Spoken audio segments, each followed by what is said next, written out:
Hey guys, it's Getting Real with the Cockney Buddha. I hope everybody had a good weekend.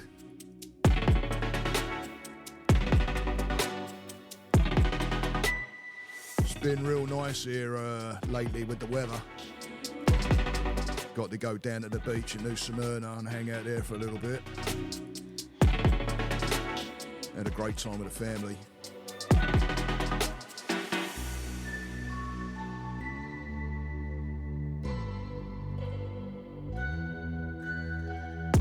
I wanted to pull the attention on this podcast towards those people that are out there and pretty much suffering in silence.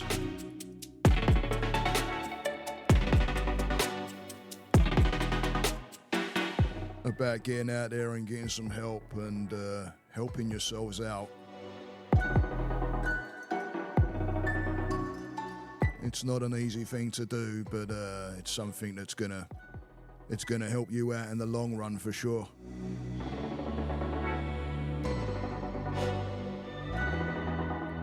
Give you a little bit of a background of myself and where I came and where I've come from. Or should I say where I come from, not where I came. And where I'm at now. And it's all possible, guys. It's all possible. Don't sit there in silence. So my wife had bought me this calendar. Let me grab it here. She bought me this calendar, which is an Unfuck Yourself calendar by Gary John Bishop. If you haven't read these book, by the way, the unfuck part is UNFU and then a little star and a K. Yourself by Gary John Bishop. Great book, real good book. In fact, it's come up in a friend of mine that's on in a group. It came up in his live about this book last week. So one of the things on there, it said, and it was kind of funny because I've been rolling around with this podcast idea in my head for a while now, and something's telling me, obviously, it's pushing me that direction because I looked at the statement. It's one of those calendars that you can rip off the page. There's like statements and that you get told, and then you rip that sheet off down to the next one, and it tells you what, another statement. And this one here, which was for the weekend, it says growth. Real seismic growth hurts, sometimes a lot. And we can either live in that hurt all the time by not getting some help, or we can face those things, work through them. And yes, they do hurt. Of course they do hurt. There are things there that's hurting. So to talk about them can hurt. But we can either talk about them and work through them and look for a way through and a way out. Or we can just sit there and not discuss anything and basically live with our mind, and the negative mind at that. There's a thing in Buddhism called monkey mind, or monkey brain, some people call it. And it's when the mind sits and we start jumping from one area of thinking to the next area of thinking. Normally a lot of what-if thinking comes in, and it's all toxic and negative thinking, guys. So when we're sitting with a mind and our mind is doing monkey brain and it's moving around from one brain, we can never make head or tail or even pin it on anything.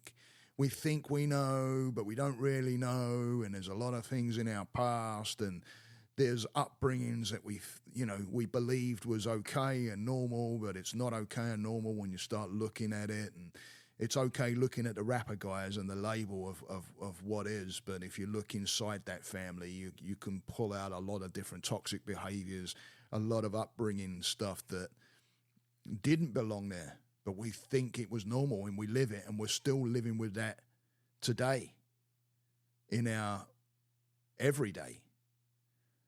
So to look at it and find out, when there's something going on. Even myself, I've been doing therapy for a long time, and I've been working in this job for a little while now.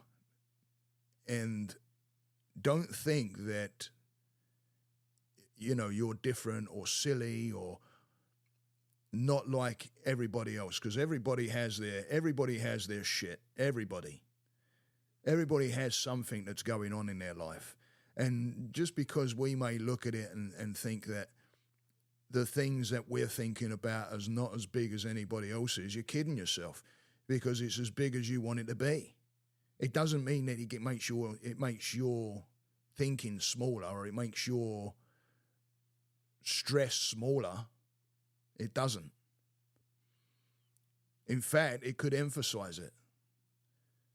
Because now you go into comparisons, which is what you're doing. Well, my shit's not as bad as theirs. You're comparing, and comparing can lead down the wrong path, guys. It can lead the wrong way. Because somebody else's shit is their shit, and it's their path and their journey, and how they want to work that out is completely on them. But we can get involved and think, well, how are they doing it and I'm not doing it? Well, if you're sitting there and just having your negative mind take over, then we're not doing it, right? If you really look at it, we're not doing anything to move towards it. We're not doing anything to help ourselves. And there is no time limit on the amount of time it takes to get that help. I'm continually on a journey. I always will be until the day I die. It's a practice.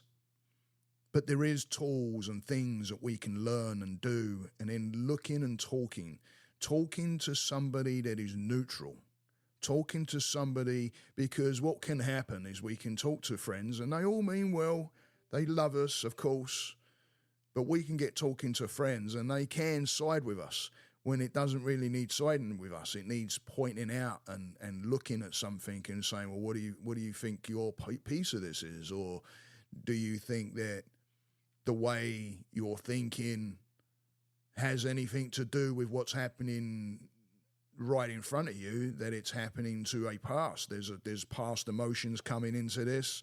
There's things coming for, especially anger. Anger can cover up a lot of those different things that we and other people will look at us and judge as weak, and it's not. I don't know where that come from, but it's true. We bow down to society, and we bow down to the surroundings that we have, meaning family and people, and we believe that we're meant to be a certain way. So when our I don't know what you'd call it, energy or being or personality, I don't know, even pick them all, yeah?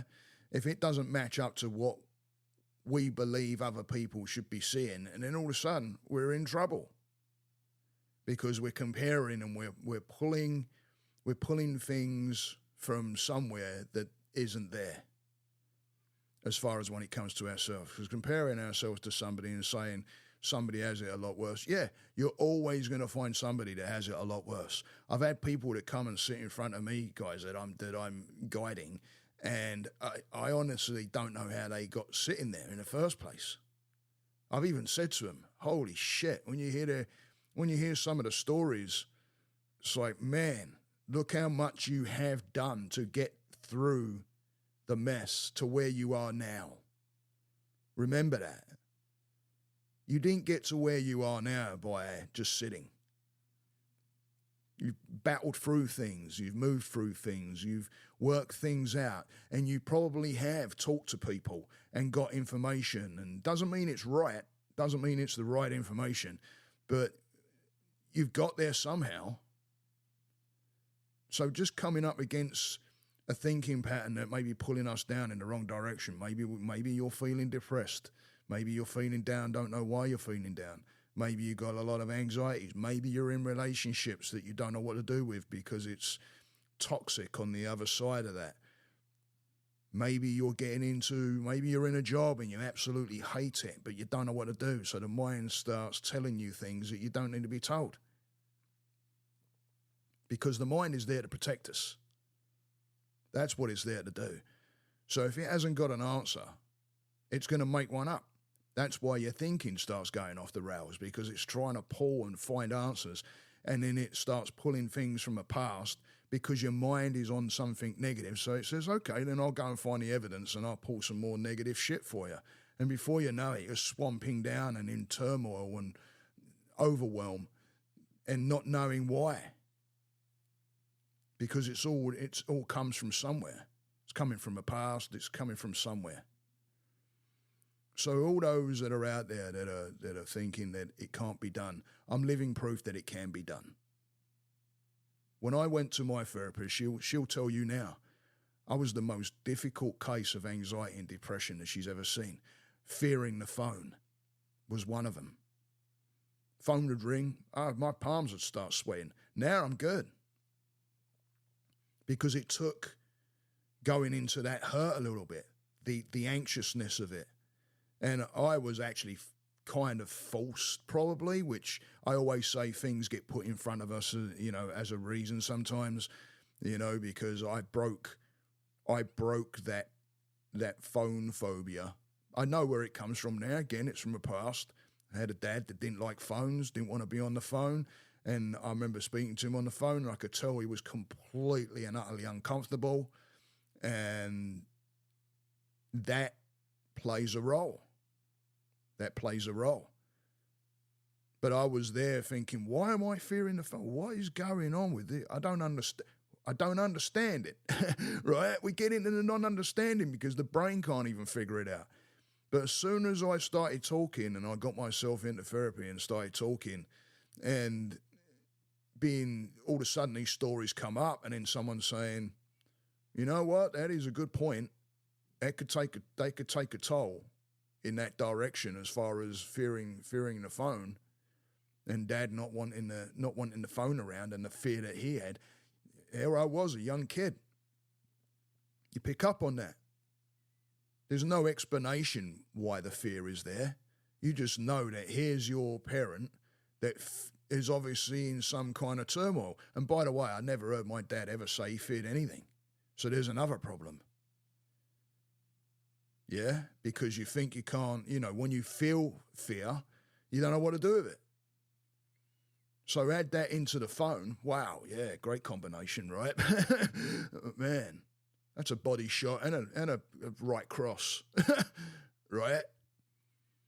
But we sit and we don't know because the mind is trying to figure it all out. But once I started talking, and listen, guys, I'm in a way, way, way better position now that I started a journey on self-discovery, spirituality, not even tying myself to religion, which, by the way, I'm going to be doing a podcast around that subject, touchy subject.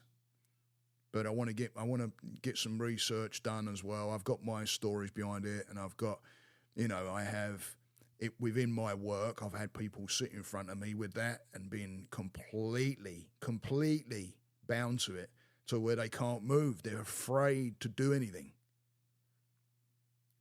So there's a podcast around that subject which I want to get into, but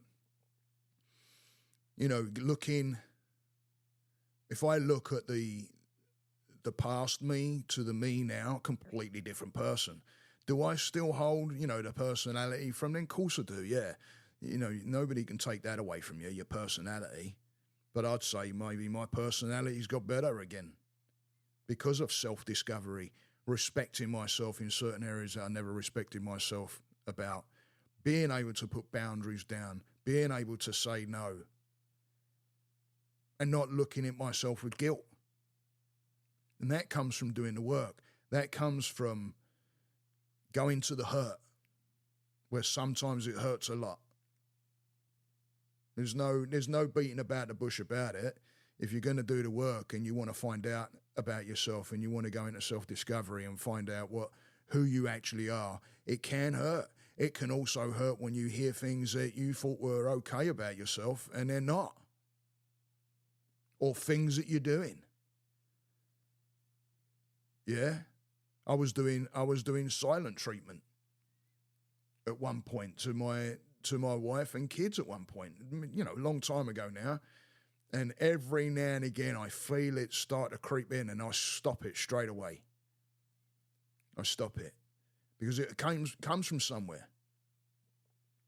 So I stop that silent treatment now. I don't engage in it. That's changing. That's looking. That's seeing. Seeing the things that hurt, seeing the things that didn't work, seeing the things that you don't have to hold on to. You accept it's happened, and then you work through it. Seeing that these things ain't normal. But look at me now. I can jump on a Zoom call, a video call. I can grab the phone when it rings. I've had clients, get a hold of me, call me sometimes. And the fear ain't there now. I know pretty much where it's coming from or where it came from. And I worked through it and started to see that by stepping into that fear, the hurt, that sometimes hurts a lot, like the calendar said, that stepping into that fear and being in the uncomfort, because it's the reason it's uncomfortable is because you've been programmed that way to believe that it's an uncomfortable thing. You don't know that, this is why you look at people and go, well, how can they do it and I can't do it? They weren't programmed that way. You was. So once you start to see that, oh, hang on a minute, there is a normality to that, whatever normal is. Who knows what normal? Who set the bar at normal? That's what I want to know, right? It's like perfect. What's perfect? What is that? Take that word out your vocabulary. It don't belong. It doesn't exist. You can't reach it. There's standards, but perfection, what is that? There's absolute, even if you put something out there that you're in belief is perfection, I guarantee you it's not. There's always something that can be improved on or tweaked here or adjusted here.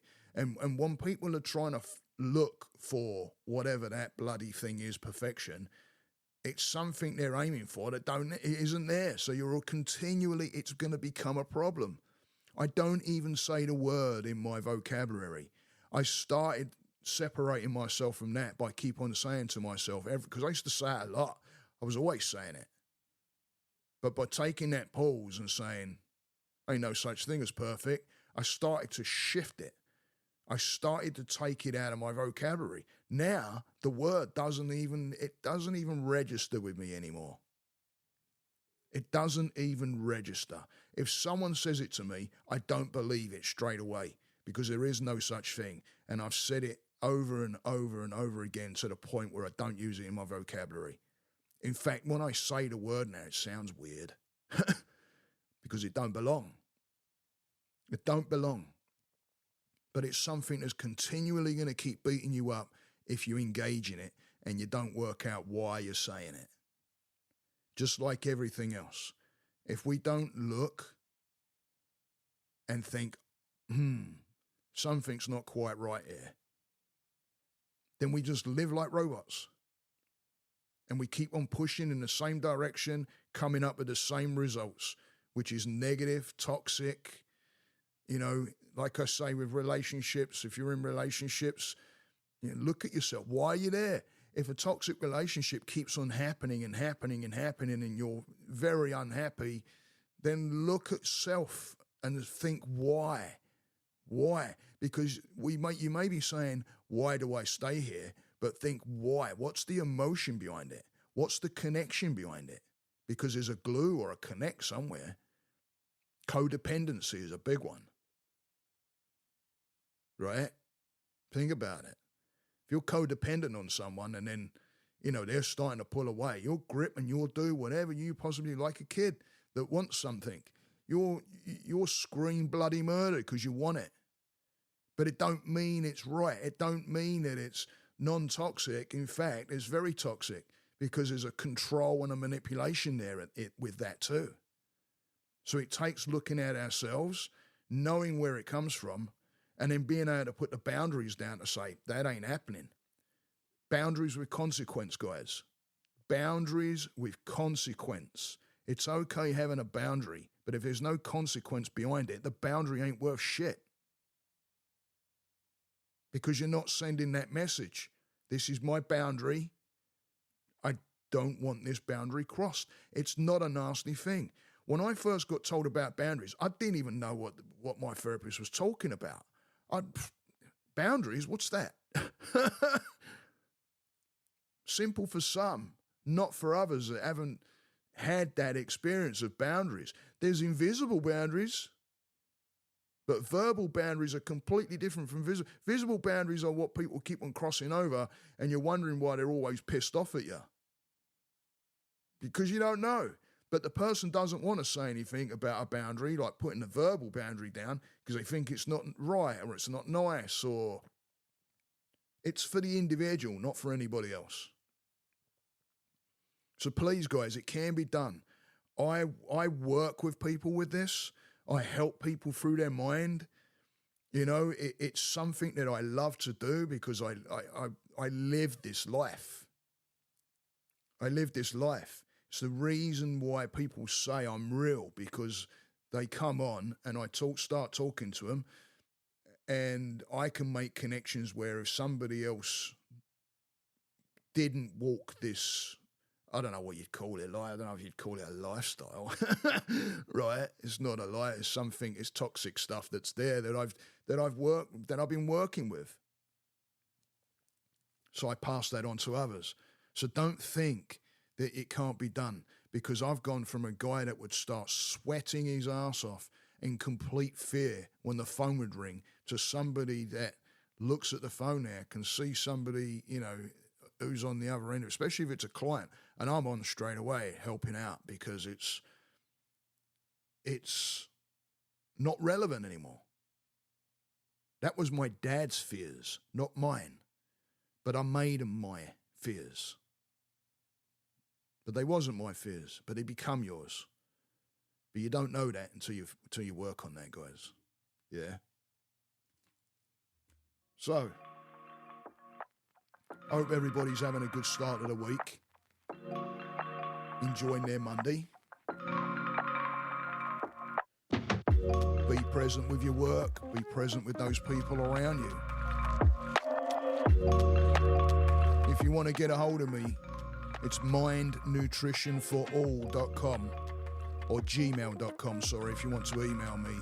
Mindnutritionforall.com is my website. Go and check it out, guys. It's I want to do some more work on it, but it's out there, and you can go and have a look. There's a lot of blogs on there. There's 50 plus blogs on there that I've written. So Mind Nutrition, the number 4, by the way, the number 4, all, ALL.com. Or if you want to email me, do gmail.com. Go and check out the YouTube channel. Go and subscribe and like on that, guys. Pass it around. Get it out to people, because you could be having a conversation with somebody around this and just tuck that channel under their nose, and they may get something out of that. It could reach someone that you're helping out, guys. So enjoy your rest of your week. Hope everybody has a decent week and a present week. Stay present, my friends.